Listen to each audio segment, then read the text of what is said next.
you.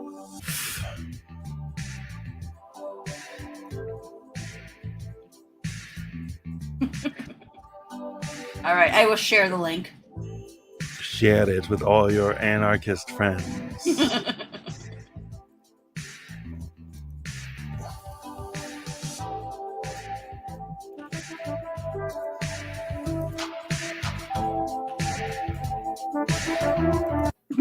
Oh.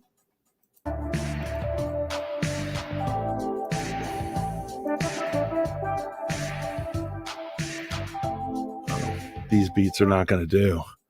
These are too calm for something as amazing as Andor. It won't let me do the little icon. You know what? Whatever.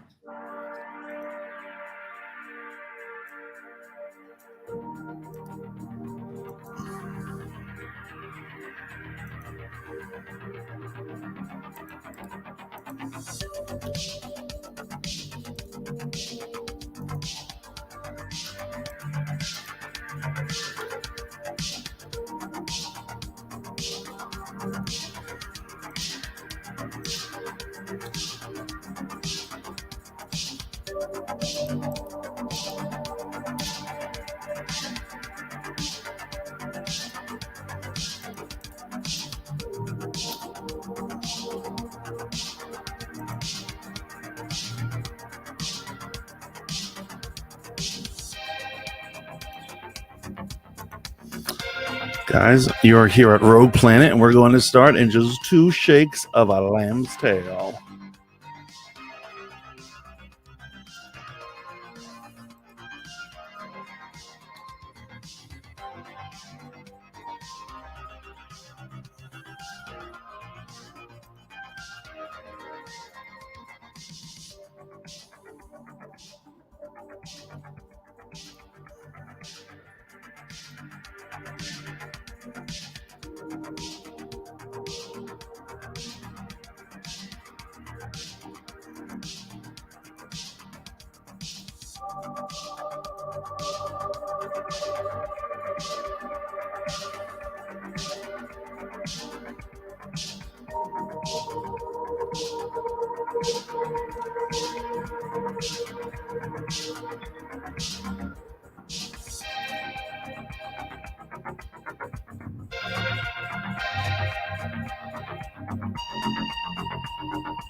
We're just a minute and a half away.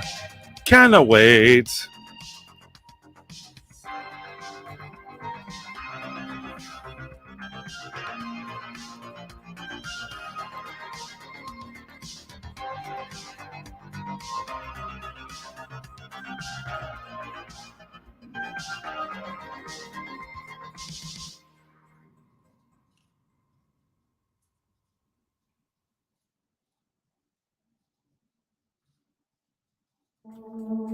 How you doing on link drops? Oh, I put my link up.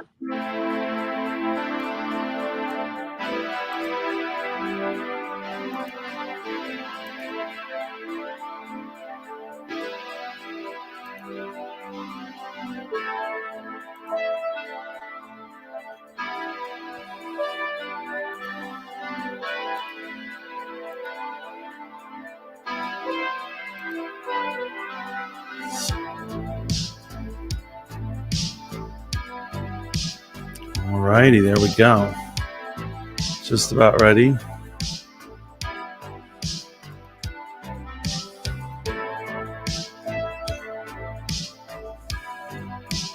Welcome in Hannah Banana and Rebuke TV.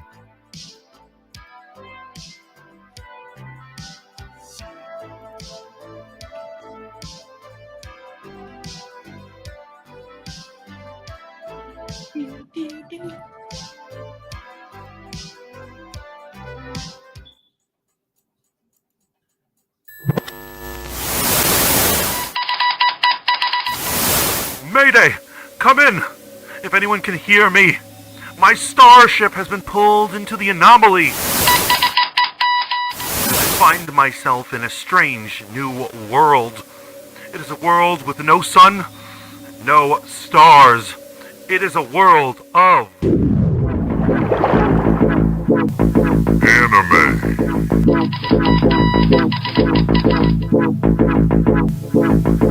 Comics.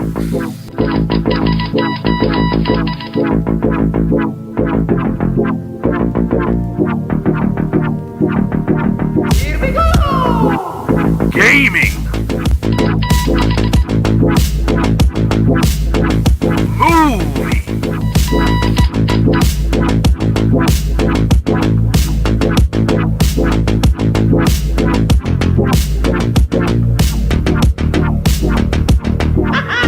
This world is the Rogue Planets. With your host, the Fat Mantis HD. Welcome to Rogue Planet. I am your host, the Fat Mantis HD, and we have a very special episode today. Unless you've been living under a rock, you saw Star Wars Andor, or at least have heard that Star Wars Andor has premiered. This is either going to be the Star Wars premiere on Disney Plus that is going to save the Star Wars brand, or bury it far down deep where Boba Fett should lie. I have an amazing guest today, but before I bring her on, I would like you guys to like this video, subscribe to this channel, keep tuning in to Voice of the Fat Mantis. Whatever app you're listening to us on, remember to follow, subscribe, fan, friend, whatever it's called. Send us all the love that you possibly can, because it's programming like this in the streaming world is only possible because of viewers like you. Now let's have Home Skillet on right now, or at least that's what I call her. She is none other than Grey Winthrop. Welcome to Rogue Planet. Thank you for having me. How are you today? I'm good. Oh, we got Bellboy over on Twitch. Bellboy, thank you so much for the bits. You are the man. God bless you, sir. Hannah Banana says, "Hi, RM." Yes, this is a strange night because obviously Rogue Planet is usually on Wednesday nights, so not a lot of people knew that this was going to happen. And so I had just preferred that. I'm like, what subject could I do? Should I do a retroactive review an old movie, or just wait a day and talk about the hottest thing since bacon? So I take it you've seen Andor. Yes, I have, and I'm so glad that I did. It was great. Do you have any initial thoughts? Please share them. Okay, so from the very beginning, I was like, wow, this is See you soon, man. They did a really good job with making it darker. Greetings, Hulda. They did a good job at making it darker, but also PG rated, like they're in a brothel, but there's nothing salacious actually happening, right? You of course are referring to the initial scene. He walks into a brothel, right? On a planet he's not supposed to be on, right? And you're saying you like the fact that he wasn't soliciting a prostitute. No. What I liked about it is that they weren't afraid to put him in that situation. I have a feeling that Boba Fett and Kenobi were not allowed to do anything that daring, like even though we don't see any cleavage or, sexy ladies, although there's attractive women, but we don't see any flesh. We are in a brothel. We know that this is a brothel, right? So wait, hold on. So I have actually a counter. I propose a counter theory. Mm-hmm.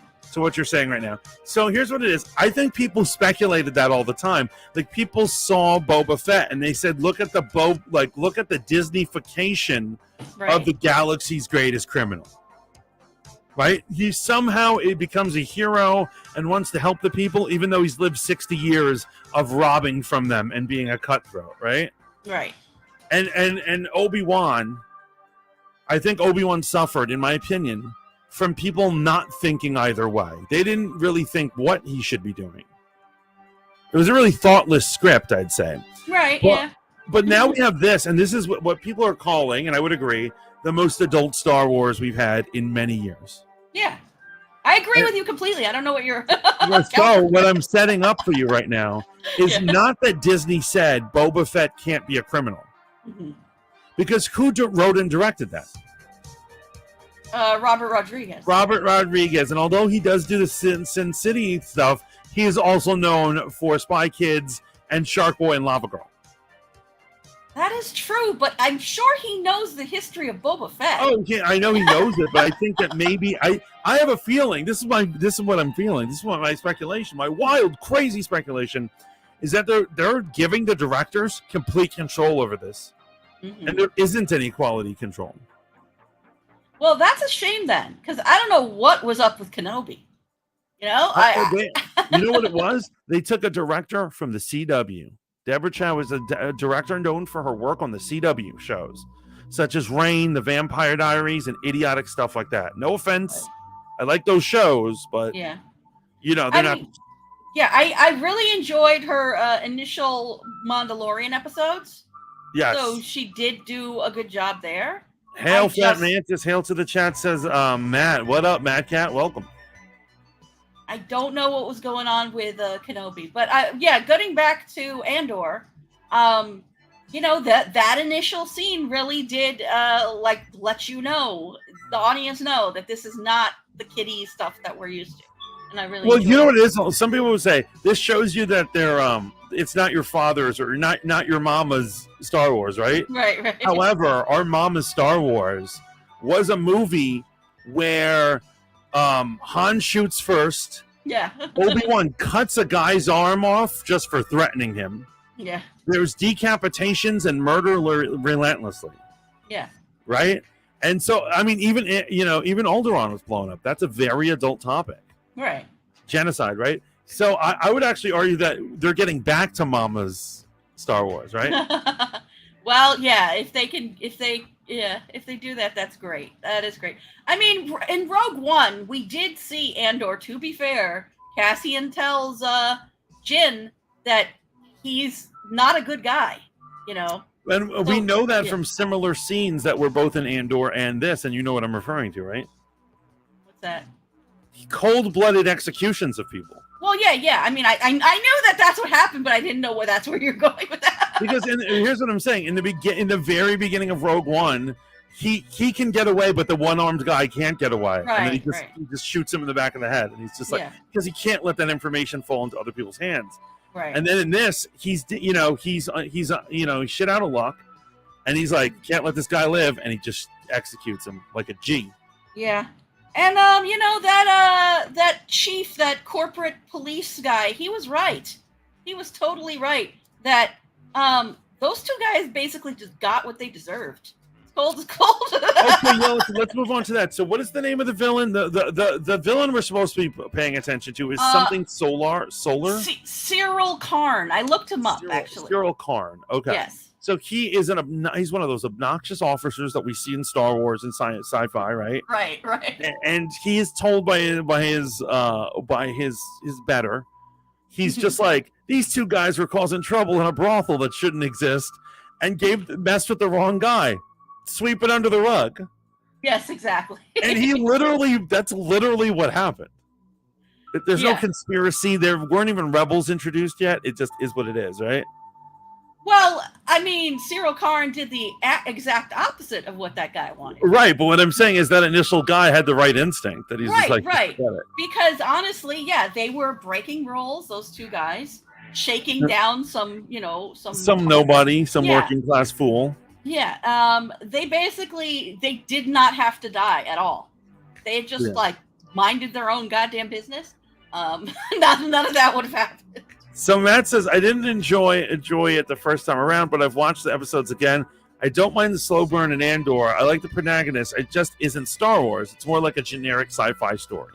It's interesting you say that, Matt, because before I came on the show tonight, I was researching the haters on the subreddit Saltier Than Crate. Saltier Than Crate. When you're on Reddit. Yeah. If you're familiar with Saltier Than Crate, or if you're not familiar, it's a subreddit on Reddit where people complain, mostly about the sequel Star Wars movies, but they complain about Star Wars in general. And so I wanted to see what people who really don't like Andor had to say. And one of the complaints that I thought was somewhat legitimate, but I don't have like as much of a complaint, was that they felt that it didn't feel enough like Star Wars. That there were too many humans. It was too grounded. Wait, hold on, pause. Yeah. That is the most insane complaint ever. It's Saltier Than Crate. They have the most interesting aliens I've ever seen. If anything, the sequel trilogy has no aliens in it. Right. No, you know that's one of my complaints about the sequels, right? They have like 8 foot tall. He gets muscled down by an 8 foot tall alien. Later on, I actually love that part. I did. That's a great part. I love when the dude goes to narc on him and he's using a payphone, and there's just this weird alien using the other one. And he's giving him a dirty look. Yes. It's the most alien I've seen Star Wars be in a long time. I'm just putting out that, but I will say that I didn't have that complaint, but I do think it is more grounded in that we only see the Republic emblem once, and that's it, right? We don't see any Jedis. We don't see, Republic soldiers all over the place. It's all this corporate police guys, right? Right. I felt like what they were trying to do was show us that it's not. This is a whole universe of characters, and it's not all about Sith and Jedi or Empire versus rebellion. There's more to it to this universe. Quite frankly, I'm happy to see that, because I would say the thing that bogged down the sequel trilogy is they couldn't get off of this Jedi Sith nonsense, and there was no Tatooine. You don't know how happy I was. Thank God, thank God. No Tatooine. God bless the lack of sand. I'm like Anakin on this. That one desert in Morocco they keep using. Keep going back to. Yeah. Here's what it is, and here's what I think a lot of people. I'm a big EU guy, particularly the novels. I read the novels throughout high school. I was a big old nerd. After the prequels came out, I read a lot of Clone Wars books. I'm like overeducated in the ways of Clone Wars. Side stories. And what I've noticed is that in truth, Star Wars actually is a world of infinite possibilities, because there's every type of planet you could possibly think of. You go to worlds and they're medieval, or sometimes you go to worlds and it's like cyberpunk, and sometimes you go to world and it's like aliens, and then you go to the core worlds and it's what we know Star Wars to be from the movies. Yeah. So I appreciated all of these things going on. Oh yeah. That's honestly, I feel like there was Reddit. You will never find more of a wretched hive. You will never find a more wretched hive of scum and villainy. Yes, but no, that is what I really appreciated about it too. Is that it felt more like relatable in a way. Andor so far, the first 3 episodes, like for instance, Bix and Tim. One of the complaints in that thread about this doesn't feel like Star Wars was the fact that they had a sleepover and she offered him coffee in the morning. And it's like, you know what? Okay, it's space coffee. All right. Because they named it coffee, the person was upset in that thread. Now, that is so stupid. I know, because you know what? I'm going to refer back to Orson Scott Card's on writing science fiction and fantasy. This is a well-known book about writing science fiction and fantasy. And one of the things he says in there, and it's pretty well-known, this is something that people refer to all the time from him. I think I know what you're going to say. Right, is that, say your characters are eating bread. Do you rename the bread to Flibble Jim? Is there a reason why you're calling your bread Flibble Jim? He doesn't say that, but I just came up with a word. But basically, there are essential things in your writing that don't need to be translated into something spacey or fantasy. Or you know? the bigger thing that I was looking at is it's like, look at Quidditch, for instance, in Harry Potter, right? Yeah. So, bunch of dorks on brooms chasing a flying ball. Right. But it doesn't matter what's going on in there. Those are cute details. But at the end of the day, the point is it's a high school and they're at a high school sporting event. Right. And that we, the viewers, no matter how alien it gets, are still able to identify what is a sporting event, what is a payphone, what is a sign, what you drink in the morning, and what is breakfast. You know what I'm saying? And so if you get so science fiction that everything is on its ass, what do you have left? Exactly. So it's really bad writing. So it distracts you. And I've read, there's been, both science fiction and fantasy books where I start reading and I get bogged down in the idea that I'm like, okay, what is this race? Like, you just introduce a new character and they say, this guy is a blurp. And I'm like, what's a blurp? And they don't explain what a blurp is. I will say I do like in Star Trek that they drink Ractagino. Yeah, the coffee. Yeah. And I love that when they go back in time and Odo orders an Ractagino and she goes, what is a Ractagino? Why does everyone keep ordering Ractaginos? And he's like, it's Klingon coffee. Yeah. Because probably it's too complicated to explain what a Ractagino really is. Right. Close enough, right? Yeah, so I'm fine with them. Hannah says, don't make fun of Quidditch. Hannah, were you one of those kids that play Quidditch and you guys run around with brooms in a field? Because I've seen little kids do that. It's upsetting. It's cute. They're little kids. I know. Yeah. So I don't mind, for instance, that people are wearing hoodies. Somebody complained about that. I don't mind.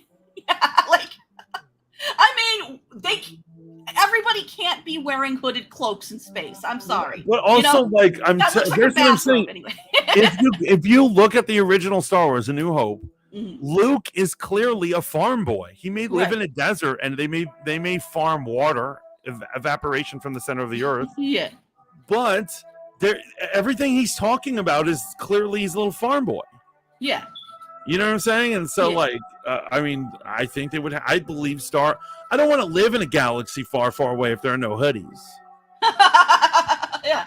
I feel like we had enough of differences in this where it did feel sci-fi to me. But they had some variation.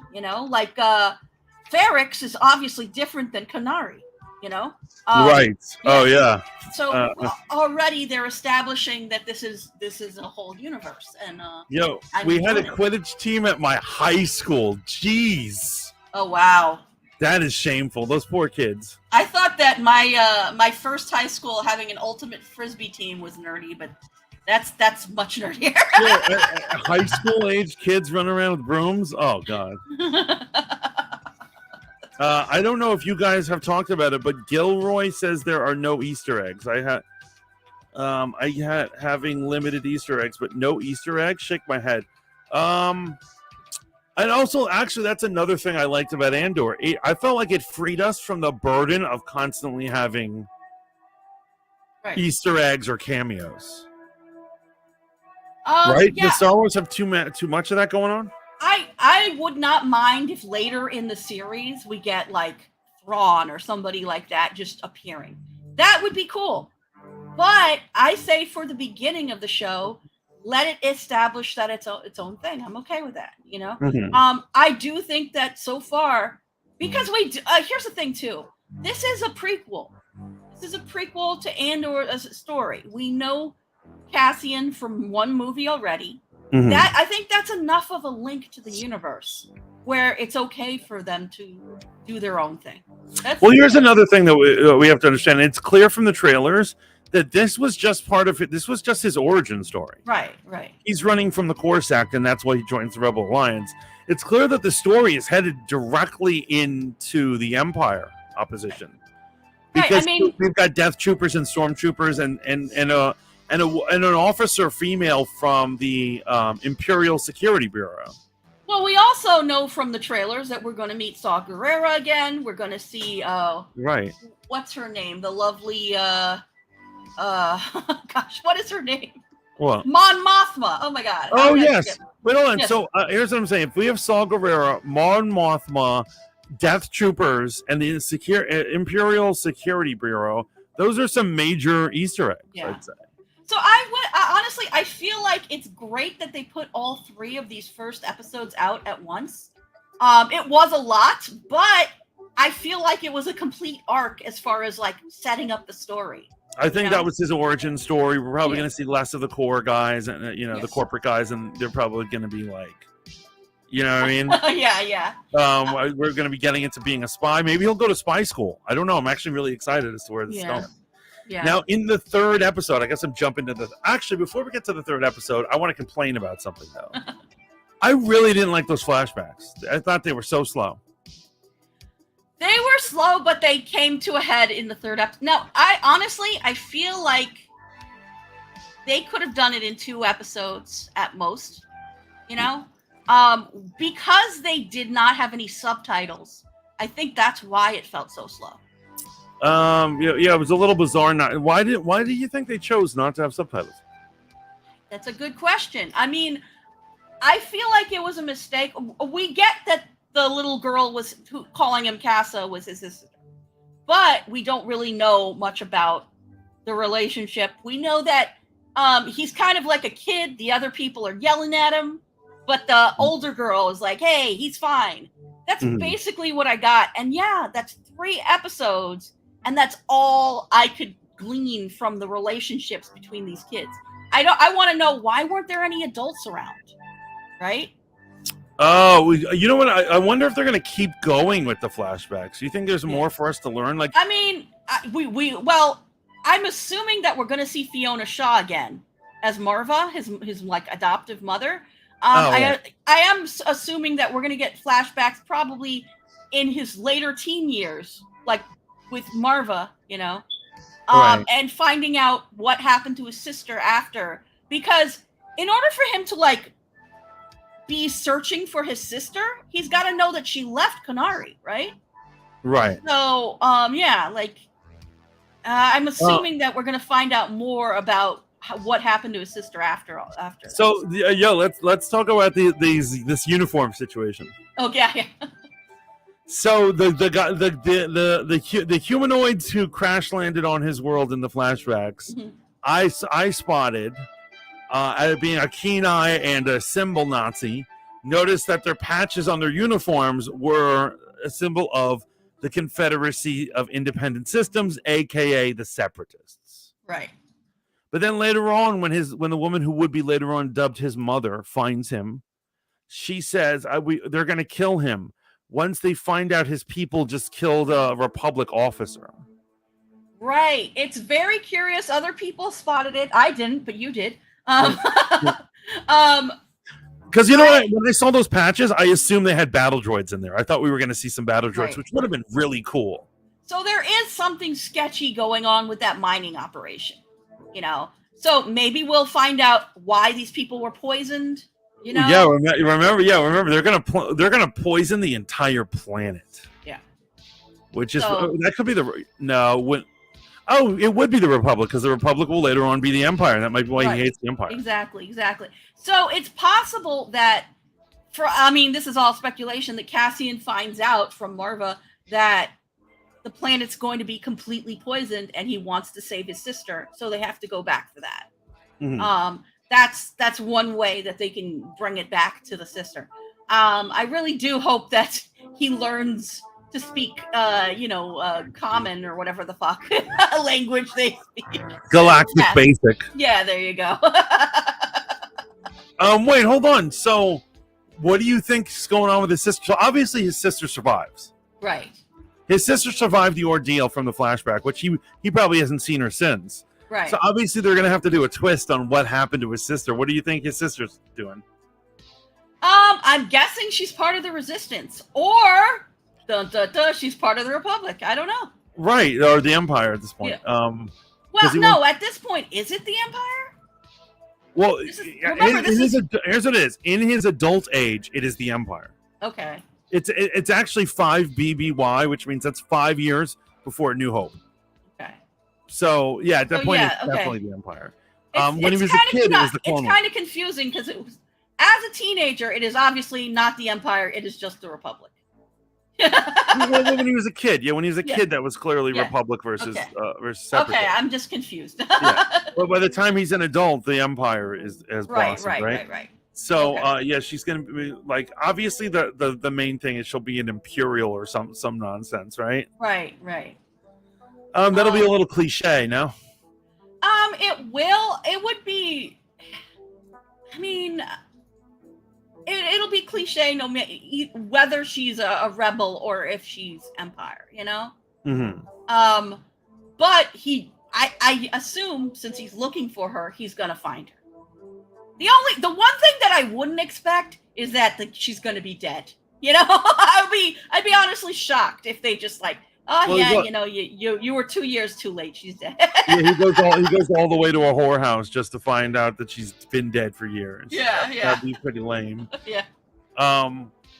So I gotta say, in terms of effects, I just feel like in general, some people were complaining. They're like, "Oh, it's slow. It's whatever." I feel like they're building tone. Yes. What up, Lainey? Welcome. Lainey says, "Hi, fam." Hi, Lainey. So welcome. I gotta say, episode 2 for me was the one that, like, episode 1 we get the nice setup. Episode 2 felt a little draggy, but we got a really satisfying payoff in episode 3. You know? I'm gonna go on I'm just gonna disagree. You don't think that the whole like factory shootout or blowout? No, I agree with that. It was amazing, but I'm saying 2 didn't drag for me at all. 1 was setting up Andor and his whole thing. 2 was setting up the villain and his life as a Corsac security guy. And then 3 was the shootout and meeting the Rebel Alliance. And that shootout in episode 3, I wanted to hold off talking about it, but we'll get to it right now, was utterly amazing. Oh, yeah. That is an action sequence right there. Yeah, like, I mean, the whole thing in Ferrix where they start banging on stuff, and you can see that the corporate guys are starting to get nervous. I really did enjoy the build-up. And then Stellen Skarsgard, when he shows up, you know, we weren't sure about him, but it was a pretty good introduction, I would say. Because we don't really know much about him so far, but he's shown himself to be capable, and he's a mentor figure already, you know. Like right. Oh, speaking of mentor figures, I am so impressed that they did not kill his mother. But that's every story ever written. Like, he's trying to get off the planet, and then they murder his mom. And then but you know what? She and that awesome droid need to have more scenes. So. Well, B2MO, I think will definitely come back. Well, I'll also say that it's interesting that while they ransacked her home, they did not physically intimidate her. I think that there was a point that Cyril Karn is like a lawful evil character, but he doesn't attack like regular people, you know, for no reason. He's all about the law. You know? I don't know if you know, I don't believe in alignments. I know you don't. I don't believe in because I wouldn't count. I don't think he's done anything evil so far. Well, yeah, I mean, I would say that he's lawful. All right. I would say he's lawful, but he's not. He has done nothing but want to find a person who murdered 2 people. Right. He did disregard his superiors. Right. So he's ambitious, really. Yeah. And he ended up causing more destruction than actual good. So he's probably going to get serious. I loved the look on his face at the end when he realized. Oh my God, that was pretty satisfying. Yeah. He was just like, he's thinking my career is fucking over. Yeah. Poor guy. Poor dude. But, you know, like, for instance, when that other officer came up to him and he's like, "I'm so glad you're taking care of this, sir." And he looks so pleased. I really do believe that he just wants to follow the law and, like, make things right. You know, and like, he loves justice. You know? His commanding officer has been in the business way too long, so he's just like, he can't wait to just sweep things under the rug and not do paperwork, right? Yeah. Yeah. So I did enjoy that. I will say, in terms of practical effects, I will say B2MO is really good. Yeah. I think he looks really awesome. He's fun. It's so weird. He has that quirky flaw that he has like almost no energy pack. Oh yeah. He has to keep recharging. He's an old model and he needs a new battery. Is basically what it is. I hope he gets upgraded, but then again, we're not going to see him in the future, are we? Well, if we see Marva again, we might see Nemo. No, but I'm saying we don't see him in the future. We don't see him in Rogue One. Oh yeah, that is true. Hold Up says, "Okay, I'm watching this show right out. I'm watching right after your show." Hold Up, you should have seen it already. I'm actually super surprised that you didn't. Well, I know it's here's one of the problems with what Disney did. They dropped 3 episodes in one night. That is like homework. Well, here's the thing. They pushed it back from August 31st, right? Uh-huh. I feel like they were trying to give She-Hulk a little more room, but honestly, they should have just dropped it on August 31st. Like 2 episodes on the 31st would have been fine, because She-Hulk is just completely different, and it's gonna live or die on its own merit. Yeah, let She-Hulk dangle. I mean, dare we talk about She-Hulk? I already had to edit a video. I did a video, and I had such rage about the latest She-Hulk that I just edited it super quick, and I put it up. It's on a channel now, guys.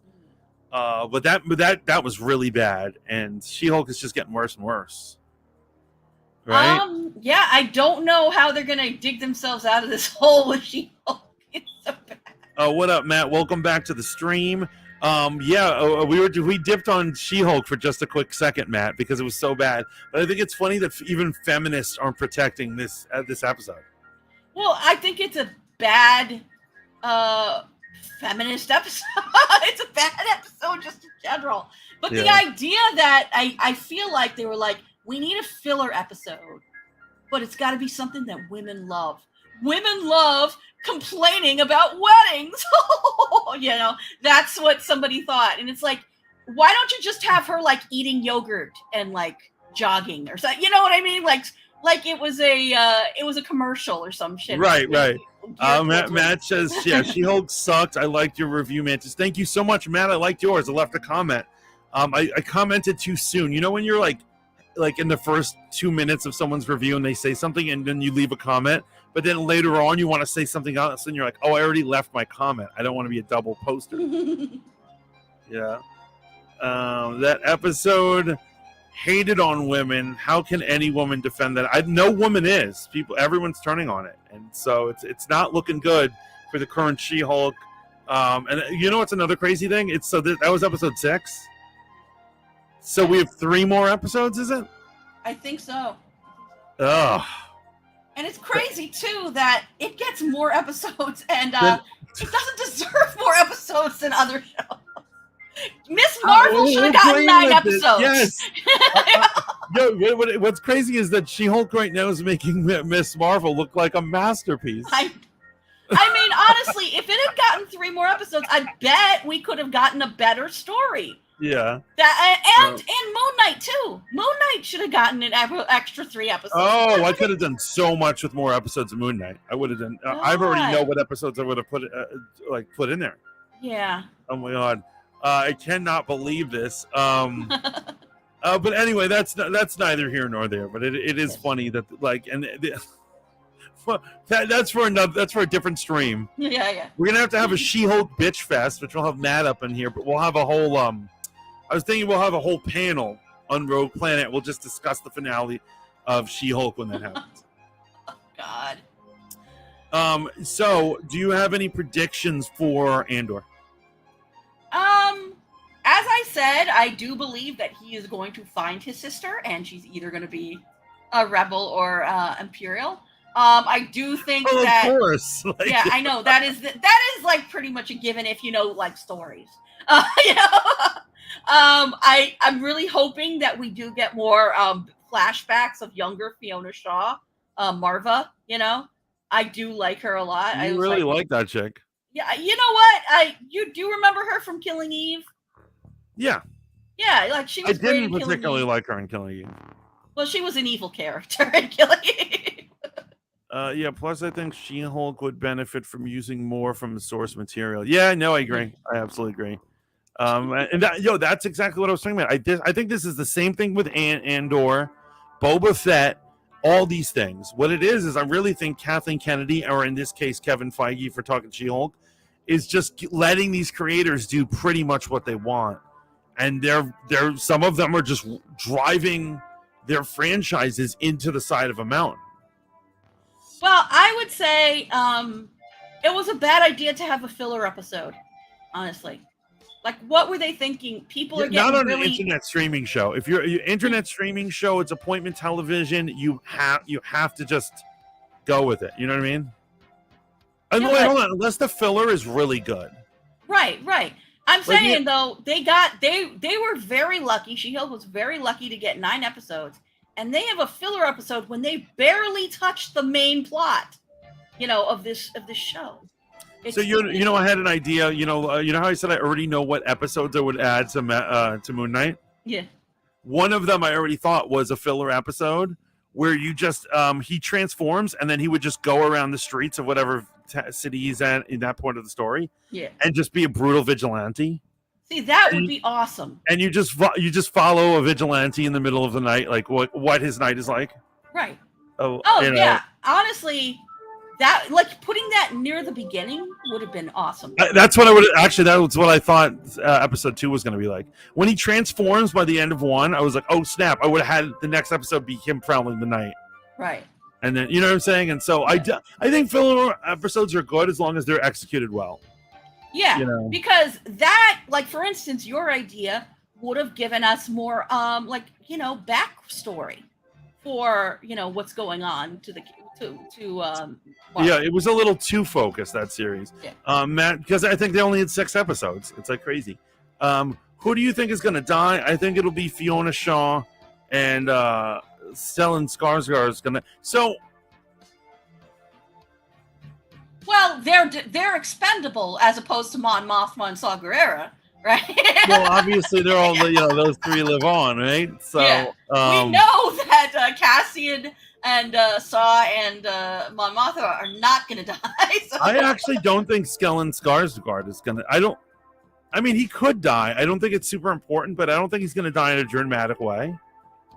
You know what I mean? Because I think he's just a recruiter. Yeah. Like he's going to recruit him into the agency.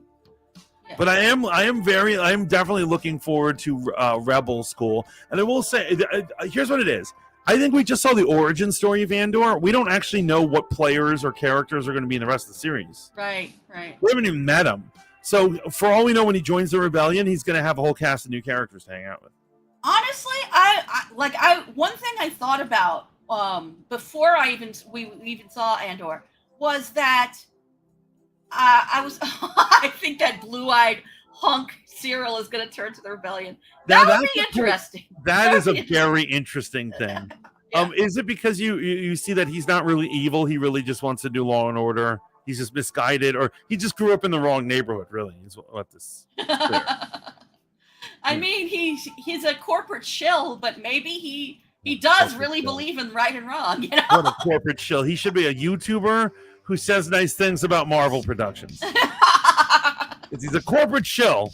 But he loves. I'm not. All right. Anyway, so it's funny. Heavy spoilers on his She-Hulk review said he gave it a horrible review too. Yeah. And then at the end, he's like, "See, everyone usually accuses me of being a corporate shill for Disney." And it's like, but if I was, would I have made this review? And then I put in the comments, "Yeah, you're trying to throw us off your scent." Well, no, I do like that idea. I don't know if that's going to happen. I do get tired of villains who are like so like mindlessly enslaved by their masters, So it would be kind of interesting to see him. Like, for instance, Hux was a good villain because he was self-interested. And he was willing to betray Kylo Ren because he doesn't care about Kylo Ren. He cares about, like, his own self-interest, about getting ahead in the world. Yeah. I would be interesting to see this guy, since he really does care about justice, like change his mind about the corp being a corporate shell. Yeah. Yeah, I like Matt's idea because it then gives him an arc, and he's not just like a two-dimensional villain. Right, exactly. Because I'll say, remember these are from the original writers and directors and stuff of Rogue One. Yeah. And so remember Rogue One, I have to say Director Krennic was an amazing villain. Yeah. Love that guy. He's a great villain. And I love that. Basically what I love about the whole Rogue One family of films and things going on is that they don't rely heavy on the Jedi and the Sith, because the villains in that, the Sith, are so heavy-handedly evil. Yeah. And unrealistic and not having anything to do with reality. And they're so inconsistent in their portrayal of the Sith, too. Oh, really? Let me hear this one. Come on now, especially in the Disney years. I'm not saying you're wrong. I just want to hear what you have to say.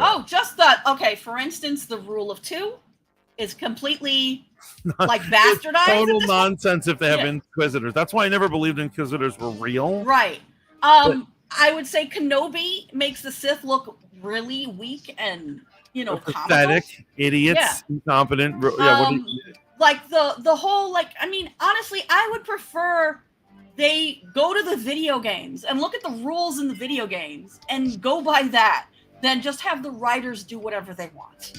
But I will say, I do think that the prequels would be better if there were multiple Sith.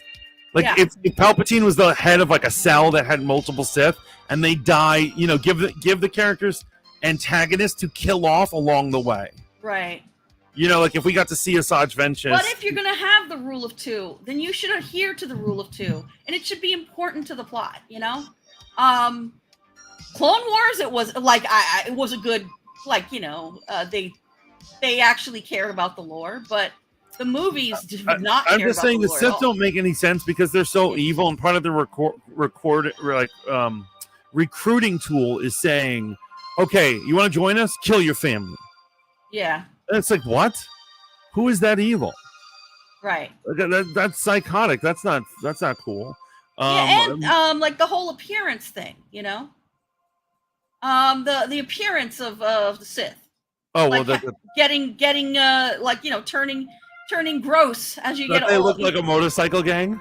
Yeah, well, no, I mean Palpatine, Anakin, their appearance, their eyes, the veins on their face. Who would join if you had to become like some twisted dark version of yourself? Yeah, that. But also in the Disney lore, they seem to have just forgotten about that, right?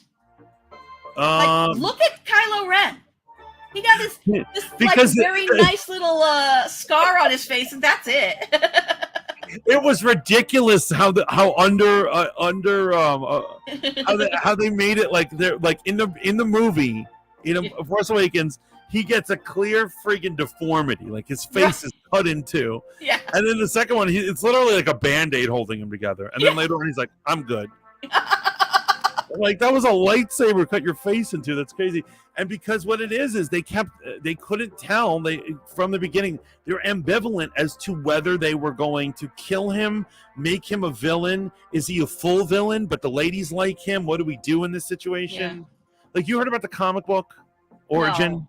No. These idiots. Who's that lawyer? That speaking of corporate shills, who's that lawyer? Charles Soule wrote an origin piece for the missing years of Kylo Ren, and in it, he makes Kylo Ren not responsible for the destruction of the temple.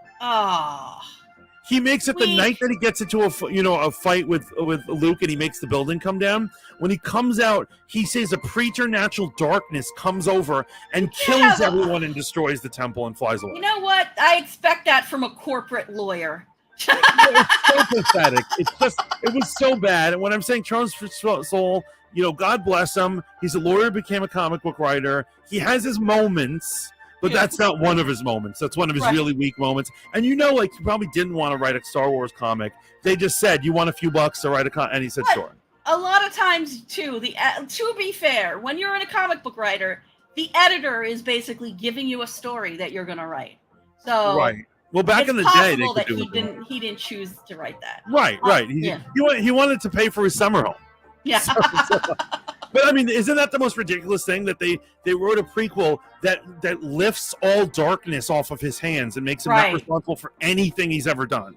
Which is, I mean, I hope that's just, doesn't consider. It's literary cowardice, and Charles Soule is obviously not. He doesn't listen to our podcast, but if he should, I would not mind him stumbling upon this and hearing someone tell him about himself. Well, one day we'll go back to New York Comic Con and maybe we'll find him to talk about. Matt Cat from the chat says, what's your guys' favorite alien species in Star Wars? My personal favorite is the Twi'leks. I think a lot of people like Twi'leks. Yeah, Twi'lek females. The men, they do look like they have ball sacks on their foreheads. Let's see. Do I have the? What's that? Yeah, I want to look at my RPG because I have the RPG book and it has like all the races. I even have the alien race book. But off the bat, I mean, I love Mon Calamari. They're pretty cool. Yeah. When I was okay. Also, Quarren are cool, right? Yeah. When I was playing Star Wars: The Old Republic, I was actually very fond of my Mirialan, which you might know as the green people with the diamonds on their faces. Right. I looked up their history because that's one of those races, like Barriss Offee from if you're familiar with Clone Wars. Right. Yeah, I know who Barriss Offee is. Thank you very much. I'm talking to the public right now. I honestly was not trying to because I got something to say about her. You were mansplaining. You were nerd-splaining. Yes, to the biggest nerd. No, I would not do that to you at all. But yeah, her race is very interesting when you look into the lore on Wikipedia. So yeah, I made my Jedi. I believe it was a consular, Mirialan, and I played her as a very religious and upstanding citizen. So it's pretty interesting. So before we move away from talking about them, mm-hmm. So the popular fan theory going around lately. Mm-hmm. Mm-hmm. They believe that Barriss Offee is the one who saved Baby Yoda. That would be interesting. I don't know how. Oh, so. Yeah, I don't know how true that is, but. Okay, so. Yeah. In the episode where she actually betrays them and goes to the dark side, they visit her room, and both inside her room and on her door, she has these diamond symbols that are on. She has. I don't know if they're tattoos or they're natural on herself, but they're clearly her people's things. In the flashback of Baby Yoda getting where you get to see 3 Jedi gunned down, the door to the left has those symbols on the door. And people think that's literally her room. However, obviously she wouldn't be there because she'd be in a prison. Right. But they think that they're foreshadowing that she's going to come into the picture. Well, they'd have to show her escape from prison at that point, right? That's what the Mandalorian is there for. We're gonna, if that is, we will see that because that is a better theory than everyone saying it was Yoda. No, it was Yaddle. No, it was Mace Windu. Everyone loves Mace Windu doing everything. They want him to be dead. They want him to be Snoke. They want him to, I saw. Okay, so I don't know if you're familiar with prequel memes. Another Reddit subreddit that's all prequel memes, but also memes for all the other Star Wars movies. Mm-hmm. I saw a meme from there recently that it was showing a very thin book, and it says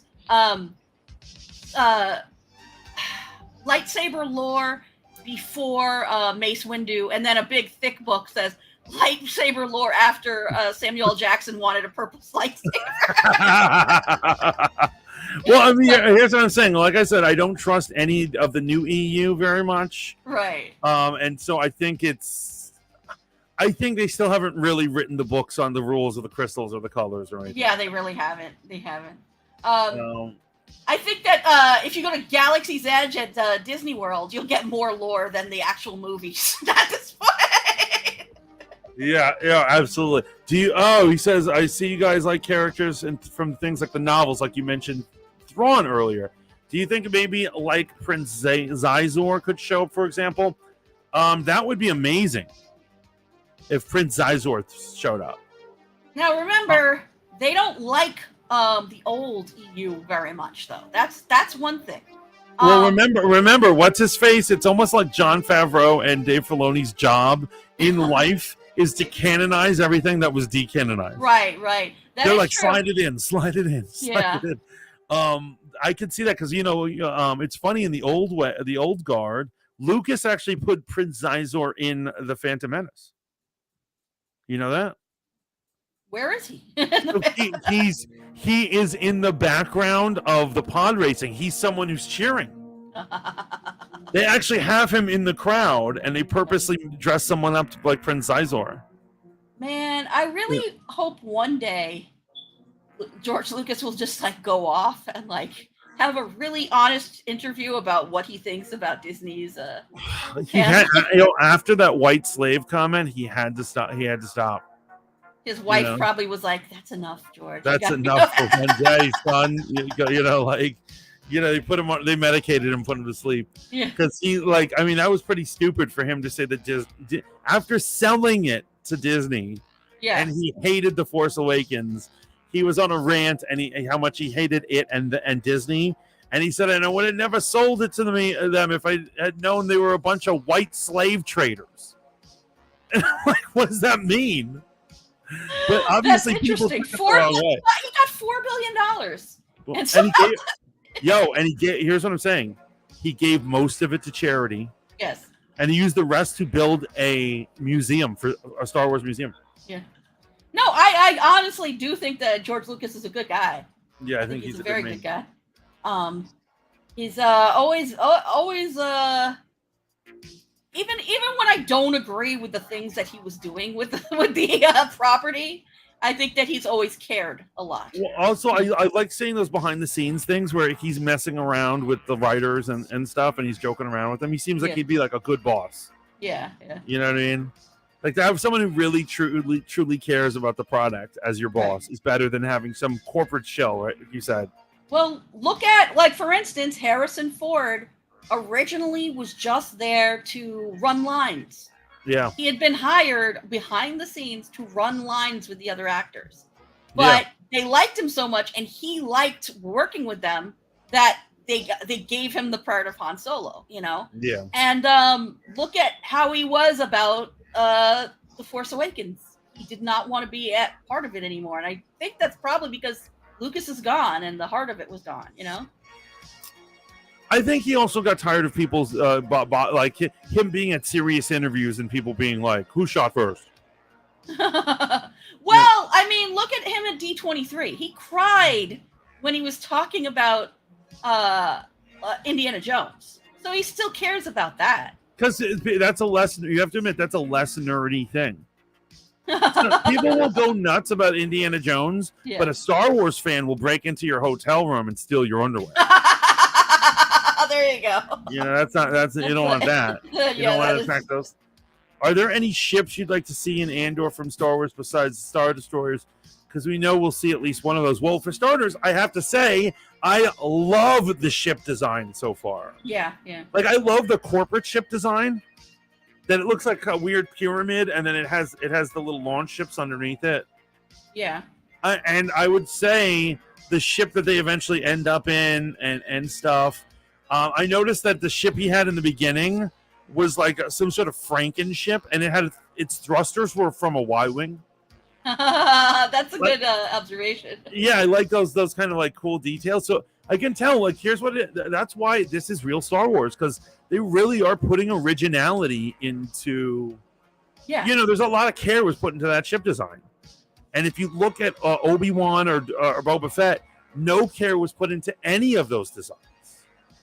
Oh boy. Yeah. It felt like they were doing the Disney thing of this is we need one of these, we need kind of like a quota. There was a quota for each thing that they wanted to put in there. Like Quite frankly, I never want to see an X-Wing again. Like honestly, I'm so over the X-wing, it drives me nuts. Yeah. I like Y-wings. They actually might be my favorite ship. Oh. Slide it in. That's what she says Matt. I know you said you don't need Easter eggs and cameos, but don't you think it would be cool, true to canon, to have any say Senator Bail Organa? It would make sense that the characters. I would not mind that at all. I think that would. I think that would fit in perfectly. What year does Kenobi take place? So it's 10 BBY. Okay. So that's 10 years before the. So 5 years before this. Yes. Okay. Interesting. See, the thing about Bail Organa is, I don't want to see cutesy teen Princess Leia unless she's having her own show. I think it would take away from this show. To like, that's what I'm saying. That will pull me straight out of it. And similar, like I would say, Obi-Wan bringing Leia into the story at all was the biggest mistake ever. It pulled me right out of the story, and I'm like, here's the thing: it will never make sense to me that they didn't like the idea of him going on an adventure with Luke Skywalker, but they did like the little Leia. I don't understand it. Right, exactly. So originally, the original script, it was Luke that he had the adventure with, right? And then somebody looked at it and they said it's too much like the Mandalorian. But this isn't that much different. This isn't that much different. You're right, because they changed the gender of the child, and then somehow that makes it different. I honestly think that audiences would have reacted the same way to Luke as they did to little Leia. You know. Honestly, I think they should have. They could have given him any other task than to save Leia. Yeah. There should have been a bunch of things, like he should have assassinated somebody, or you know what plot they overuse, but they need to put a seal on? What? The friggin' holocron list. Do you know where I'm going with this? Well, I mean, I know about holocrons. Oh, do I know about holocrons? No, but I'm saying in Clone Wars, they have the Jedi who have been constantly transcribing on a holocron a list of all the Force-sensitive kids. Right. And there was like an episode where Cad Bane tries to steal it from the Jedi Temple. Oh, yeah, that would be and it falls into different hands. And for multiple episodes, they would eventually revisit them trying to get it back. Whatever, they retired it. And they later on put it in Jedi Fallen Order. But they have used that plot, that this thing is out there, so much. Yeah. I just want somebody to finally just destroy the damn thing. Yeah. No, absolutely. And so I wouldn't be cool if Obi-Wan was like, I have to destroy that list. Yeah. And that's why he leaves. He could have technically left Tatooine for any reason. Yeah. You know? Oh no, absolutely. So yeah, I just want to. I like I said, I mentioned Thrawn just because we know that Thrawn is probably going to be in Ahsoka. And I think Ahsoka is taking place towards this time period, right? No. It's going to take place in the Mandalorian time when she's an adult. Okay. So yeah, that's going to be. Yeah, they're saying that. She's an adult in this time period. Well, yes, but you know what I'm saying. Even more of an adult, but like, It's actually funny. The Empire, remember whatchamacallit was only 5. It's only 5 years. Yeah. That New Hope to End of Return is only 5 years. Right. It feels like it should be forever, right? It feels like it should be like 20 years, but it's only 5 years, so nobody really aged, a lot over that time. But no, it's going to take place in the Mandalorian. It's going to take place after Mandalore. The Mandalorian has met her. Okay. Are there any classic Star Wars creatures you want to see in Andor? I say like a Mynock, maybe.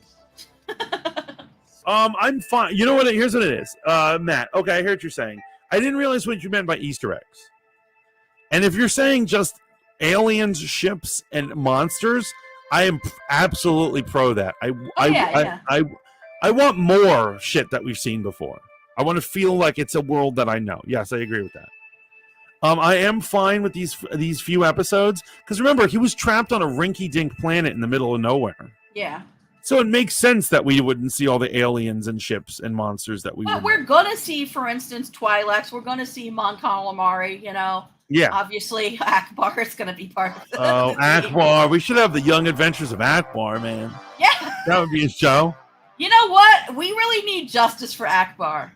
Having him die like that, like a punk, that's just the worst part of the Yo, can I dip into another fandom, but like connect it well, real quick?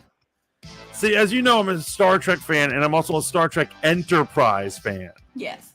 Which almost nobody is, right? Yeah. And so in the end, the final one, they kill the engineer, and they kill him off in the stupidest way ever. Like, it was the stupidest way ever. And so in the Star Trek novels, they make it that he really faked his death because he's working for Section 31, and they have a series of books where his adventures keep going on. That's actually awesome. That's actually awesome. And so I would not mind if they do that for Admiral Akbar, because that horrible evil tyrant Ryan bitch ass Ryan Johnson kills General Akbar off screen. You heard him recently saying that he's still proud of what he did with. I heard him claim that he's even more proud. He's a monster. The man is a troll, and he needs to be put down. God damn it! Murder for me. So I wouldn't mind if they did like that for a character that, like, let's say if we take a Star Wars character that everyone likes, like General Akbar, and they claim he died, but I wouldn't mind if they had like a series where it's like, he didn't die, bitches, and he's really like a spy or something. Like they did for Enterprise. Oh, Matt also likes Enterprise. There we go, man. I don't know if you got into the novels, but after Trip died in the season finale, if you read the books about the Romulan War, Trip's really alive.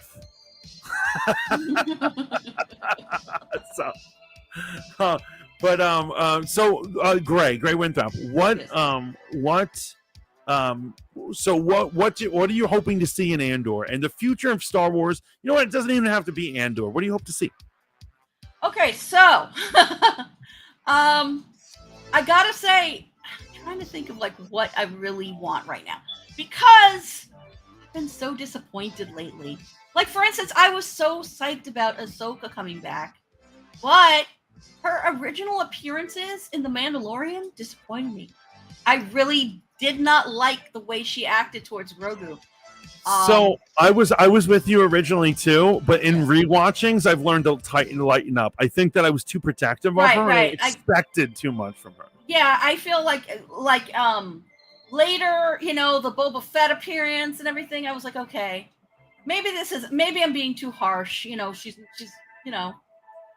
She's not a monster. I felt like in the beginning, like, who is this character? She's not my Ahsoka. But at this point, I would just like to see her. I don't want to say humanized because she's a Togruta, but I'd like to see her, have a little more empathy, a warmth that she originally did. Okay, so here's the thing. You know that I am a Rebels, not fan, but I am a Rebels watcher. I'll say that. Right, you're a defender of Rebels. I can't defend all Rebels. I cannot. I never liked Ezra Bridger, so I'm not thrilled about the whole search for Ezra thing. Sabine, I feel like she is I hate saying Mary Sue when it's not deserved, but I feel like Sabine was there to be Ezra's love interest and to be perfect. Remember, she built a weapon that cuts through Beskar. Beskar. Yeah, there you go. That's ridiculous. Yeah, and I would actually like to see Sabine get some depth, is what I'm saying, and hopefully away from Ezra. I don't want to see her around Ezra. I'd like to see, because the one good thing about what's her name, Bo-Katan, right? That's her name. Yeah. For some reason, I'm missing all the Rebels references. I can't remember this one. But this happens to me all the time. Yeah, Bo-Katan was really rough on Sabine, basically calling her like a crappy Mandalorian because she made that web. Okay, so the whole thing is that Sabine had gone to Imperial school. Right. You become an Imperial officer. So here's what I'm saying. You know how I hate on Rebels? I would only see significant ones like the return of Darth Maul, the death of Darth Maul, when when Ahsoka fights Vader. I would see significant episodes. The finale I saw, but I would end up reading everyone's Wikipedia article just so I know what I missed. So I'm kind of a poser in that regard. Right, well, that's okay. That's okay. But yeah, so Sabine had gone to Imperial officer school. She made this weapon, and but when Bo-Katan meets her and finds out about this, she's like, "You are a disgrace." And I'm glad. I don't like Bo-Katan in general, but I'm glad that they had that interaction, and I want to see them meet again. And hopefully, Bo-Katan can once again tell her, "You are a fucking disgrace to the Mandalorian." You know what it is? I would not be surprised if Bo-Katan does not survive this season of The Mandalorian. That would be interesting, but I do think that she's going to be in Ahsoka too. I do think that she's going to be, but I don't know. I don't know for sure. I think she's gone full villain at this point.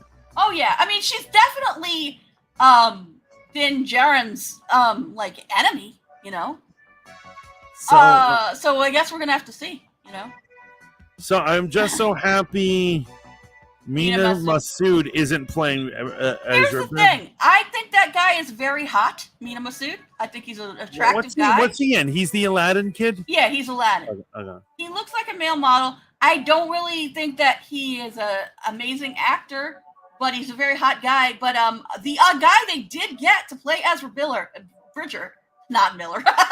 Right. The guy they got looks exactly like the cartoon character. So good for them to get somebody who looks like he stepped out of the cartoon. Matt, real quick, just to go back to that Enterprise thing real quick. So they wrote a series of books about what happens in the Romulan War because we missed it because they canceled Enterprise before they got to it. And so when the Earth-Romulan War happens, Trip really didn't die. He faked his death so he could do operations for Section 31. And then at the end, he meets back up with T'Pol on Vulcan, fathers 2 children with her, and retires there under an assumed name. So they get their romantic ending, in case you were worried. He says, "I love all the rebels, so good. Greetings, Matt, from Hold Up TV." And then Matt says, "Yeah, but Mina Masood can't act. It's like watching a plank of wood talk." I'm worried. I'm kind of worried about the Ahsoka show being the Dave Filoni continuation of Clone Wars and Rebels. Not just that, but like it's just his own personal characters doing their own personal Star Wars thing. It's I don't know, man. But you know what? Maybe it's best that it's contained to Ahsoka. Yeah, maybe it is. No, you're right. I'm hoping for Mandalorian. Yeah. I'm hoping for a Luke Jedi Academy story, and I would love to see seasons that follow his training of young Adam Driver. Yeah. Young Ben, and see exactly the true story of how he gets corrupted and who young Snoke is, those kind of answers and stuff, you and everybody else would want to see that, I just can't believe that hasn't been greenlit. They've proven they have the technology, Yeah. Oh, that would be awesome. Or you know what, they just could hire Sebastian Stan, just do it. I mean, here's the thing. If you have the blessing of Mark Hamill, then I think that it's okay, Yeah, and they got it. They certainly got it, Yeah. God bless Mark. I really want to see a show with Vader hunting down Jedi survivors or an Order 66. You're saying survivors of Order 66 or an actual Order 66 show? I think we've seen enough of Order 66. Yeah. But I feel you hunting down the survivors, that would be kind of good. But here's the thing: would we root for Vader? No, I mean, honestly, I feel like Cal Kestis could be, because he is one of the survivors. Oh, wait, what are they going to do with Cal Kestis? What do you think they're going to do with him? I mean, I don't know what they're going to do with the next game, but I would love to see a show with him on. Oh, yeah, he was saying hunt survivors of Order 66. Okay, yeah, no, that makes sense. Don't get me wrong. Seeing they have Tales of the Jedi. I wouldn't mind an episode of that being a Jedi we know and love, who we never saw die, and seeing how their Order 66 day goes. That'd be sad, and them dying at the end. That would be like one episode. Yeah, I think that. Yeah, one episode. Yeah.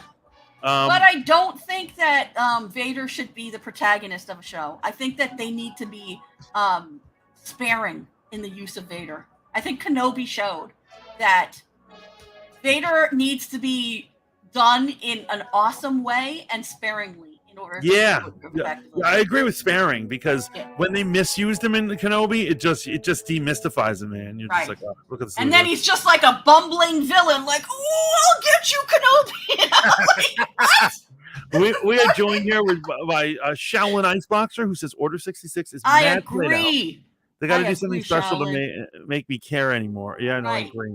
We've seen it, we've seen so many different perspectives. We've seen it the beginning of Rebels, the beginning of Cal Kestis' game. I can't remember his name right now. Fallen Order. Yo, of course. And so, as you know, I'm a new Jedi Order fan from the novels, and that is when Luke and them have to fight off the Yuuzhan Vog, a species that comes from who are completely cut off from the Force. Even telekinesis won't work on them. And they use organisms, like techno-organisms, like organisms and parasites that work like technology. And so the Jedi are having problems fighting these guys, right? I would love to see that those events happened before the sequel trilogy. You know, if they're going to canonize anything, canonize those events, or semi-canonize those events, so that we have Luke truly be a hero before we have to go into the sequel trilogy bullshit. You know, that would be awesome. You should be in charge. You should. I should absolutely be in charge. They did a comic with Vader as the main character, and it was pretty good. Okay, I hear that. I mean, I know there are a lot of people who are just all about Vader. They love that Vader stuff. But I'm just saying, you know, unfortunately, it does suck that we have the sequel trilogy, and like, it's just such a bleak end for our heroes. For every one of them, no one gets a good ending, basically, of the original characters, right? Right. See, this is one of the reasons why I hate sequels so much. Yeah, you know? And then maybe that's why. Maybe we could do something like I said. Remember, like between Mandalorian and the start of Force Awakens, we have 25 years. 25 years is a long ass time for hero. They could do some real heroic shit in that time. Yeah. You know. And they wasted an opportunity with Kenobi.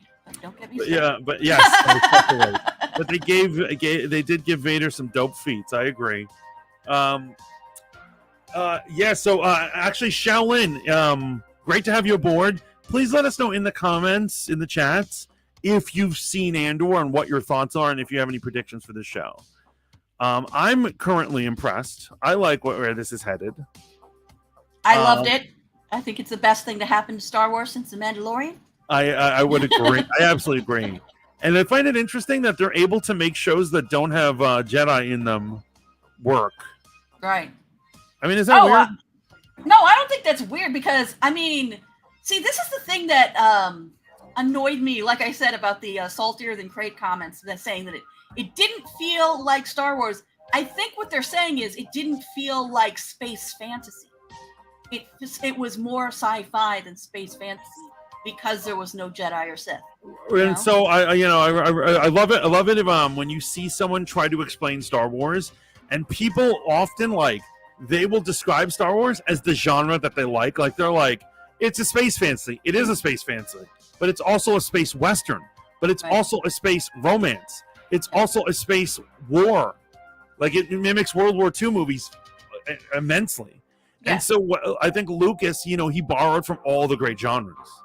Yeah. And that's what I love about Star Wars, that you can go to one planet, one part of the galaxy, and it'll be a Western, and you go to another and it'll be a fantasy. And we can have the characters flying around, and we can have it all.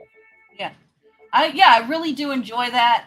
And I think too that there's too many Jedi in the universe to be realistic. Too many to survive. I really with every new guy that they write about, it just makes Obi-Wan and them less special. It makes Luke being the one not stupid, and then also it doesn't make sense that at the time of the Emperor's death, there were at least 15 Jedi. So why is only one Jedi going to kill him? If 15 Jedi snuck on board the Death Star, it would have been over.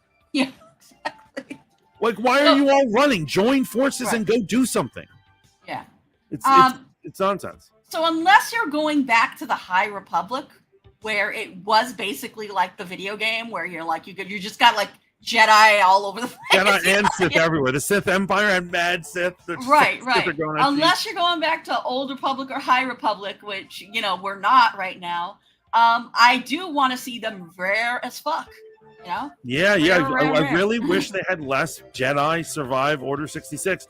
As a matter of fact, Jedi Fallen Order, they say in the really beginnings of the game, like before they even had a concept, when they were coming up with concepts, it was originally going to be an Obi-Wan story. Right. And then they were like, no, let's do something new. Unfortunately, they made Cal Kestis. I love Cal Kestis, but that means yet another person survived. Right. Basically, Cal Kestis' story, he's basically the same as my boy from from Rebels. Like I said, I can't Freddie Prinze Jr. There you go, Freddie Prinze Jr.'s character. God damn it! I'm gonna have to look him up. What's his name? The blind guy. Come on, guys, help us out in the chat. Oh my God, why can't I remember his name? I can't remember it either. That's gonna kill me. And it's like I like he's my favorite. Kanan. There you go, Kanan. Yeah. So Kanan, just like Cal Kestis, was a Padawan who survived Order 66, and I feel like the whole Padawan. That's why I was so mad at the girl from Kenobi. What's her name? Girl, the black girl. Reva. Reva.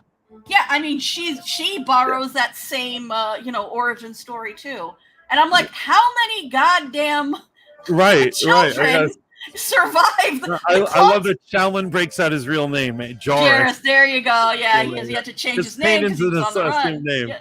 See, Shaolin, I agree. I just couldn't remember his name right now. but here's the problem with that whole thing. By the time of New Hope, well, think about it this way: if it's Kanan and Ezra, and Ahsoka and Obi-Wan Kenobi and Yoda, and they train Luke, and they have Cal Kestis, and God knows how many others I'm forgetting. Right. The dude with the dreads. Who's the dude with the dreads? Obi-Wan's friend. The one who's an asshole. He's mentioned in the Kenobi series. He's alive too. Yeah. And I'm sure there's a bunch I've missed. If they all got together on Tatooine, trained, and did a commandoist thing, New Hope would be over in 5 minutes. Right, exactly. And so now with every increasing Jedi, they just make it more ridiculous that they didn't save the universe. Yeah. Because all they have to do is sneak on board a ship and then meet up with the Emperor and go, let's do this, bitch. Right? Kanan had a full Jedi, and then he said, Quinlan Voss, yes, Quinlan Voss. Shaolin Iceboxer over here is our I can't remember. I did do some studying before the show, but I really should have brushed up on names because apparently I can't remember. Funny, I was studying on Andor phrases, and I didn't look at our old ones, but Shaolin Iceboxer is literally a living Wikipedia. Yeah, there you go. To be fair, the Emperor would have smoked most of them easily. I do agree with you, but actually in a straight up fight they would have. But I really do think that they could do things like disable his starships and his things. They would make a very formidable terrorist group, and they would probably destroy all of his evil plans. Yeah. You know what I mean? Why hand over the responsibility to some farm boy when they're like, you have all these other people? He's like, well, really, there's 20 others who have been training for far longer than him. But it doesn't fully make sense. But I understand the only real way to win was for him to convince his father, who's the only one who's as skilled as Emperor Palpatine, to do it for him. You know what I mean? So obviously that was the loophole of destiny, right? Yeah. I know. I feel that. It's the whole Rey thing, right? Rey is special because of who she is, but they had a chance to do something different and they didn't with her, I really hated the way they rehashed the sequels, but we could, they rehashed the story over and over again on the sequels. But it is what it is. Shellen, did you end up seeing Andor or not? Yeah, no. But he is right. Emperor would have smoked them all, but that would have been a cool thing to see. Yeah, but once they have Rey, game over. Rey beats everyone. Apparently. So you remember how Shellen, did he respond about whether he's seen Andor? I'm dialing it up after your stream. Okay. So I personally am impressed with it. I can't wait to see more. I'm glad they gave us 3 episodes, and I really can't wait to see more. I think good things are going to happen. Yes, I agree. And this makes me. I'm just happy to be excited about Star Wars again. Have they said anything about a second season for Andor? It's already greenlit. All right, awesome. And so they've said. So check this out. They said that season 1 takes place over the course of less than a year. Right. And then season 2, like, it's funny, like, basically it's a 24 episode limited series, basically. Because they're saying, like, this is just the first year, and then second season jumps through the years leading up to Rogue One. Okay. So it is absolutely already greenlit. It's happening, unless Disney is sold to someone or something. I don't think they'll have any problem staying afloat. So that's a question. The haters. Let's talk about the haters real quick. And so, the haters. Do you, in your own personal bubble, and I mean the people you contact with and you talk to, there's a lot of hate for certain projects such as Miss Marvel or She-Hulk. Yeah. Do those people, the haters on YouTube, the haters on Twitter, do you think they're actually causing these companies to lose significant money, or is this just an illusion? I honestly feel like so the social media haters do not have as much influence as they think. I do think that, for instance, Marvel might not have been thrilled with Ms. Marvel's performance, but they did like the fact that it brought in younger viewers and it brought in a certain demographics that they're looking for, right? So I do think that in that way, it was successful enough that they're considering a second season, right? I don't think that it was a successful storyline, but that, for them, it did what they wanted. They wanted to do. So it succeeded in that way. I don't think that, for instance, somebody like The Quartering is gonna affect enough, kids who have Disney Plus throughout the country where they're gonna be like, "Wow, he doesn't like it, so I'm not gonna watch this." Right. Yeah. Because little kids, I feel you. Yeah. So, do you think they can affect Andor's performance? Well, okay, so I know there's going to be nitpicky Star Wars haters for Andor. I don't think that general public, remember, we're only talking about general public here. I don't think general public gives a crap about the Star Wars haters, because they keep coming back for Star Wars stuff, as far as I know, Kenobi did well, right? Kenobi did well. Yes, Kenobi did do well, and no matter how much. Yeah, I mean, you and I and most other Star Wars nerds did not enjoy Kenobi, but the general public was like, "Look, they're having a duel. They did a flashback where Anakin is." Yeah, people just got so excited off of that episode. It was bizarre. Bizarre. And then, the big moments of Kenobi that were fan service were enough, I think, for the general public. Right. No? So, Matt says, piggybacking on what you said, Mantis, I'd love a live-action anthology series where we see one episode about smaller characters. For instance, I'd love to see Ula's Jabba's Twilight story. Mm-hmm. That would be amazing. I would love to see her story. Yeah. Oh, that would be wonderful. That would be really great. He also says, I don't think the hate channels that aren't genuine in their fandom will convince people. So I agree. Like, it's actually funny. Ryan Kinnell, Ryan Kinnell? No, He's not best friends with the guy who does Geeks and Gamers. Their channels are very similar. Ryan Kendall has a different his channel's called RK Outpost.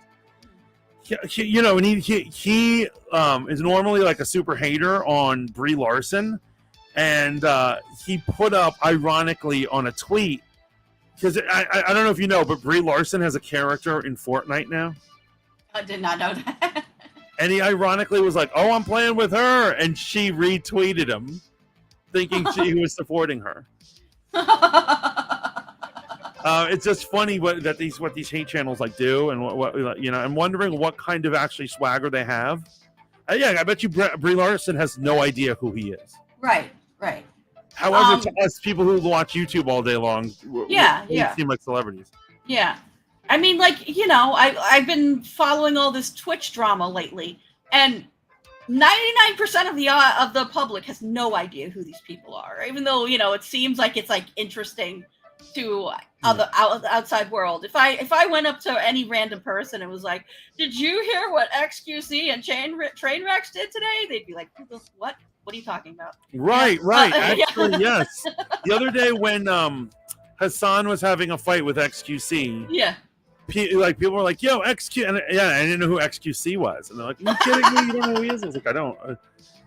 Matt says, for instance, RK tries to shit on Rings of Power, but he's not a Tolkien fan, so whenever he brings up Tolkien's vision, it's disingenuous. Yes.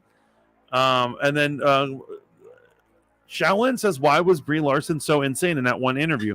So I'm gonna give you some theories, and so I'm not. Here's what it is. I don't love the movie Captain Marvel. If I was a producer, I would have had a different script for that movie, and different things going on. I really don't like what she said when she said about the white man and all that stuff. It was aggressive. It was over the top. It doesn't make me love Brie Larson, but I will say I don't hate her. But from what I gather from interviews from her, here's my theory. I believe that she has really bad social anxiety disorder. And when she's being interviewed, she says dumb and acts weird and says dumb things. Which is totally possible, yeah. Did you see that whole thing when she says, "I don't know if I'll be back"? Oh yeah, it seemed very passive aggressive, kind of like she very looked annoyed. Agitated, like she didn't sleep, like what is going on? She just looked very annoyed. She's like super annoyed. And then also the thing, I don't know if Shaolin was talking about that or earlier, the one that makes people think the rest of her cast members hate her, when it was her and she's with that dude who plays War Machine. Don Cheadle? Don Cheadle. She's with Don Cheadle and she's with Thor. Yeah. And she's making all these jokes and counter jokes to them, and they both become annoyed with her. Right. And she's kind of having a little spat or a fight with them in front of an interview. Have you ever seen that one? I have not seen that one. Like she says she does her own stunts, and then Thor interrupts and he's like, "Well, then why do you have a stunt double?" And they got into this whole thing, and she kept tapping Don Cheadle, and Don Cheadle says, "I told you, don't touch me." And it was really awkward and weird. And my guess is that she was trying to be, and this was back in Endgame, this is one of the things, but I think she was trying to be cool, and I don't think she knows how, and I think it's like anxiety or something. Right. You know how anxiety makes people say stupid shit? Yeah. I think that's what her thing is. So that's interesting. I mean, that is really cringy seeming, like Shaolin says. Yeah. I do think that she doesn't want to do interviews. She probably shouldn't do interviews. But that's part of the whole acting thing. You can't get away from it. It's like this whole Kieran Frost thing over on G4. And what it is it's all right to a certain extent have issues with what people are saying at you and sending your way. Yeah. But you still have to make it look like you're being a good sport, and your head, you have to have a little bit of the higher road. Not a lot. You don't have to be Hillary Clinton or anything, but you have to have kind of the higher road. Yeah. Because if as soon as you break down and you're like, F you, and you're having a breakdown, they've won. Right. And I mean, Iman Vellani says that because she's a fan and because she loves it so much, she can't look at what the critics say. And I'm like, fair enough, man. Because it's I'm sure she's gonna be it's gonna crush her spirit if she sees all the stuff that people are saying, you know. Colin says, I would love to have a beer with her, really see how she is. Yes, I would love that too. I like, and if I saw her, like, do you know what she was doing for her own movie about the whole, like, the popcorn vendor thing? No. As a publicity stunt, she went into a movie theater, I don't know where it was, and she dressed up with a hat and a costume, and she pretended to just be a normal concession stand person. And she would only give autographs to people who identified her online, and very few people did, and they filmed it. Yeah. And it was cute, and she was adorable, and she's cute or whatever, and like all these things. So if I was online, I think I would have been able to spot her and been like, hey, aren't you Brie Larson? I would love to meet her, because I really think she does get really bad press when she doesn't necessarily deserve it. You know, one thing I will say for Brie Larson, her version of Black Sheep is better than the original. Yes, that's very true. That's very true. Yeah. Didn't Anthony Mackie tell her not to talk to him anymore? I don't know about that, but that might be interesting to find out. And then Shaolin says, I love that she left G4. Yeah, I don't know if you heard, Frost is now saying, like, in her own tweets today, you know, everyone's laughing that she was fired. She claims she left. So, okay, so Mantis, after we talked last about Indiana Black, I looked her up, and I was looking for her real name. And I have a theory now. My theory is that she is a major nepotism baby, and she does not want her name anywhere online, because we're going to find out that her father or somebody in her family is like a big, like the owner of G4 or something like that. Oh. Because there's it's very odd that there's no sign of her real name online. Of her, like, who she really is and why she isn't fireable. And Right. Like, you don't see any of her credentials. Generally, like, these journalists, you'll find out where they went to school and stuff like that. If you have nothing to hide, and I'm like, what would she have to hide? That she's a nepotism baby. So, you know. Yeah. That's my theory about her. Yeah, no, absolutely. You know, that's a really good theory. I never even thought that was possible, but that could totally be it. Yeah. And like the guy who's bringing back G4 was like, yeah, I'll put my daughter on it as one of the right. That's what worked out. She probably has like a communications degree or something, and like, yeah, good enough. Let's so it's a Hassan Piker all over again, except Hassan Piker know not to have a meltdown. Well, here's the thing. He has meltdowns on Twitch, but his audience enjoys it because they're all, teenagers on Twitch. And so when he's like, I fucked your mom, they love it. They think it's hilarious. So Matt says, I love how you New Yorkers say standing online instead of in line. Is it in line? That's definitely a New York thing, and it's right. So the online, it's online. The rest of the people are wrong. That's where people got the phrase online when talking about the internet. That's the correct phrase. You're on a line. Lainey says she's so delusional. Absolutely, Lainey. I think Lainey's coming to us from a bar and grill right now at work. But thank you for chiming in. Thank you for contributing. I know it's hard for you to be able to participate in chat at work. So much love sending out there. It's crazy, but it's so funny that she's saying she left G4. That's crazy. Matt says, no, it's in line. Okay, if you're gonna tell us next that it's pop, not soda, then you're just gonna have to go away. Pop? Is it soda?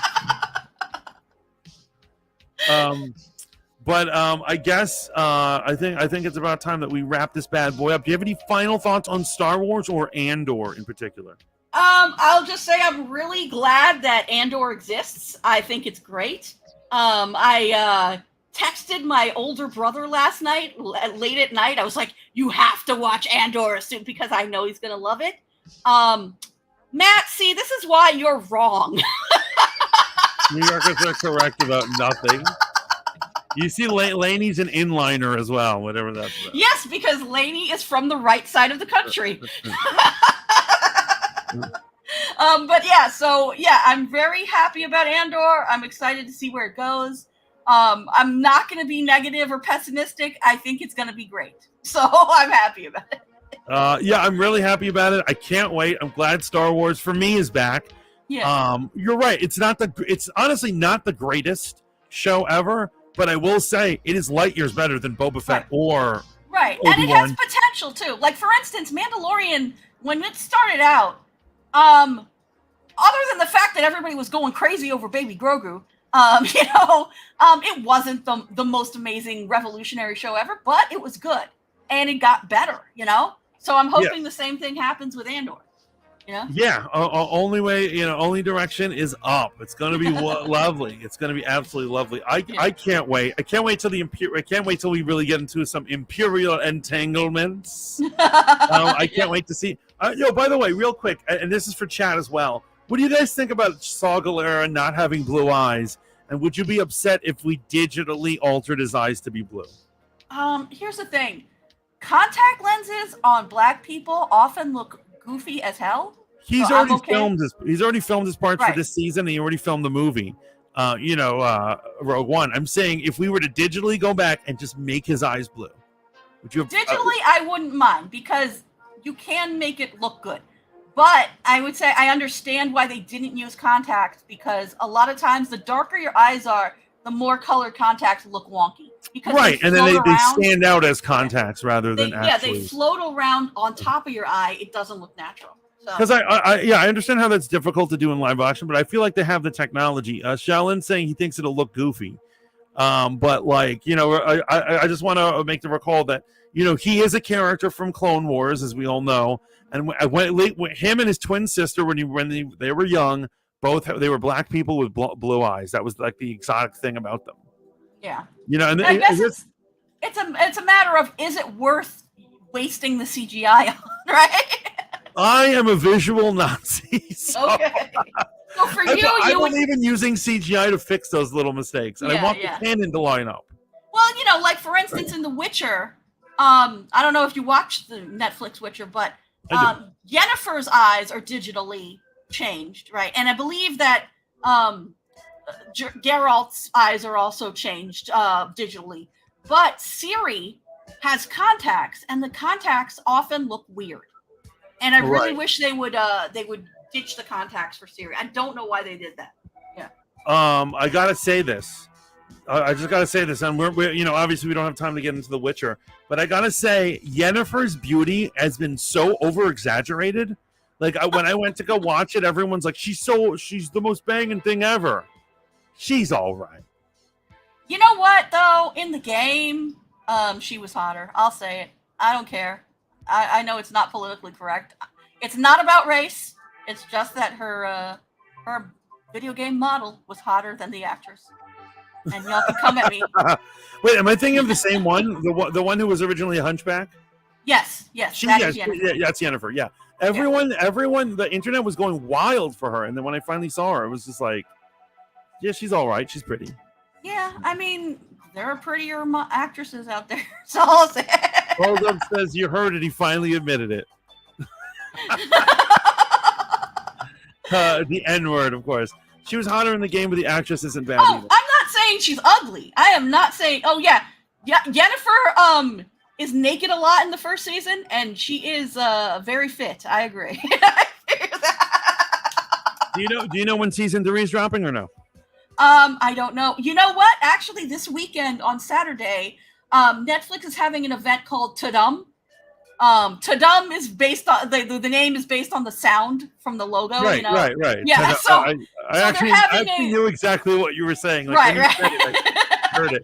So when Tudum happens on Saturday, I think that they're going to have it streamed on YouTube. So they'll probably be dropping trailers for stuff. I bet The Witcher 3 is going to have a trailer on Saturday. That'd be good. I do like that they toned down the sexual stuff in season 2. It was way too. Yeah, season 1. Yeah, season 1 was. But I remember season 1 was like, it was a romance though. Yeah. I thought. Here's what I know. What they're saying, but like, I thought it was kind of cute at first. Well, also you have to consider in the books, Geralt and Yennefer, when they're together, they're constantly banging. So that is accurate to the right. You know, you're in that honeymoon phase where all you want to do is bang. Yeah. You know, it happens. So in season 2, they're apart, so it makes sense that they are no longer banging, you know? But there we go. There we have Star Wars Andor. I give it a recommendation. What about you? Well, absolutely, yeah, absolutely. Absolutely, check it out. If you liked Rogue One, if you like Star Wars in general, check it out. If you want the taste of Obi-Wan Kenobi and Boba Fett washed out, you watch this. It'll hook you up real good. I thought she was stunning, but this last season, I was like not thrilled by her. So Lainey likes it when she's banged. Well, no, she had a villain arc in this last season. Right. You know. But anyway, yeah, that's Star Wars Andor. Please check it out. That's Wednesday. So now we're gonna get Andor and then She-Hulk on Thursday. So that's a lot of reporting. This reporter right here, this YouTuber, will continue to analyze Andor. I'm a sucker for all these things. I just started a horror channel called "Kill Me Like One of Your French Girls." I'll leave the link in the Discord. But I got a lot of content to be making. But I will say I'm going to be honored and proud to cover Andor. Absolutely. Yes. Do you so Gray? You know, this is Gray Winthrop, who used to do a true crime podcast. It was award-winning, in fact, on Spoon called Grim Inquiries. Do you have any new projects or anything you want to plug, or any shout-outs you want to make? Shout out to you for having me on. Thank you. I've had a lot of fun tonight. Thank you. I had a ton of fun too. I really enjoyed talking about it. And I stream on Twitch under Gray Winthrop. GOL. You got the name in the description. Gray Winthrop. Right. No spaces. Occasionally I'll be online. Hopefully I'll be doing it more often soon. I was going to do a Saints Row playthrough, but I honestly don't like that game enough to do it. Oh, so you're starting to hate on it. I remember you said it wasn't that bad when it first came out. No. I don't mind the gameplay. I do mind the story, which bugs me because I actually enjoyed the story. Yeah. You enjoyed the Soy Boys? No. The stories of 3 and 4. Sorry. Oh, yes. I enjoyed the past stories of Saints Row games. Saints Row Reboot, I do not like the story at all. I find it inconsistent. And if I were going to play it online, I would be constantly complaining, and I don't want to be doing that when I'm playing a game. What I was thinking about doing is doing a new, fresh playthrough of Cyberpunk 2077 leading up to the new DLC. Right. No, that'll be pretty cool. Yeah. Honestly, I can't believe Saints Row didn't do the keep going where they wake up and they're cops and they're trying to bust a gang, and they could do a GTA style game where you're cops trying to bring down criminals, and then during the course of the adventure they could find out that that's not how the reality is supposed to be. Right. You know what I mean? That would be an amazing game. Yeah, like a continuation from Get Out of Hell. It would have been so good. And honestly, too, I feel like without Johnny Gat and Pierce, it's not Saints Row anymore. It just isn't. They should have called this like another name that's like, the Soy Boy Crew is what call they should it have the named. Spiritual successor to Saints Row, but it's not Saints Row. Yeah, right. And if you don't want to make a Saints Row game, don't pretend that that's what it is. So. Right. So this is Matt saying, make that content. Can't wait. You need 1K subs so you can make that money any day now. Thank you so much for the support. Thank you, everyone who's tuned in today. I'm here with Gray Winthrop. Honestly, these streams are so much fun because everyone in the chat and everyone who comes and visits, you guys are freaking amazing. Matt says, good stream. Can't wait for the next one. Heck yeah. Remember, it's Mondays. We got Mothership Mondays. We got Fanboy Modeling Schools. In the mornings, Tuesdays through Fridays, Twitch and Green Room only. I'm doing, Brunch with the Fat Mantis. And normally Wednesdays, Rogue Planet will be on unless I need to do something like this. I consider this the Andor holiday special. Lainey says, Matt, I fully agree. He should be at 1K a long time ago. His content is great. Thank you so much, Lainey. Thank you all. Live the dream. Go watch Andor. Remember to like, share, and subscribe to the Voice of the Fat Mantis. Keep tuning into all our streams. Check out all our content. And we will see you on the flip side. Until next time, ciao for now.